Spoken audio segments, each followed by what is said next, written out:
A causa del coronavirus, le poste italiane comunicano che il ritiro delle pensioni del mese di aprile inizieranno. A partire dal 26 marzo le poste italiane comunicano che sarà possibile il ritiro anticipato delle pensioni. Le pensioni infatti del mese di aprile per i pensionati titolari di un conto BancoPosta, di un libretto di risparmio, saranno accreditate in anticipo.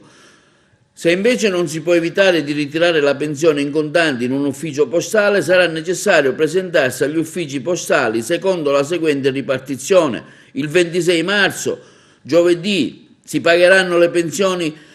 con la lettera che comincia dalla A alla B, il 27 marzo, venerdì dalla C alla D, il 28 marzo, sabato dalla E alla K, il 30 marzo, lunedì, dalla L alla O, mentre il 31 marzo saranno pagate le pensioni che andranno dalla P alla R, il 1 aprile, mercoledì, dalla S alla Z. Nell'attuale emergenza sanitaria, comunica l'ente Poste, le nuove modalità di pagamento delle pensioni hanno carattere precauzionali e sono state introdotte con l'obiettivo prioritario di garantire la tutela della salute dei lavoratori e dei clienti di Poste Italiane. In queste fasi ciascuno è pertanto invitato a entrare negli uffici postali esclusivamente per il compimento di operazioni essenziali, indifferibili, in ogni caso avendo cura, ove possibile, di indossare dispositivi di protezione personale, di entrare in ufficio solo all'uscita dei clienti precedenti, tenere la distanza di almeno 1 metro, sia in attesa all'esterno degli uffici che nelle sale aperte al pubblico.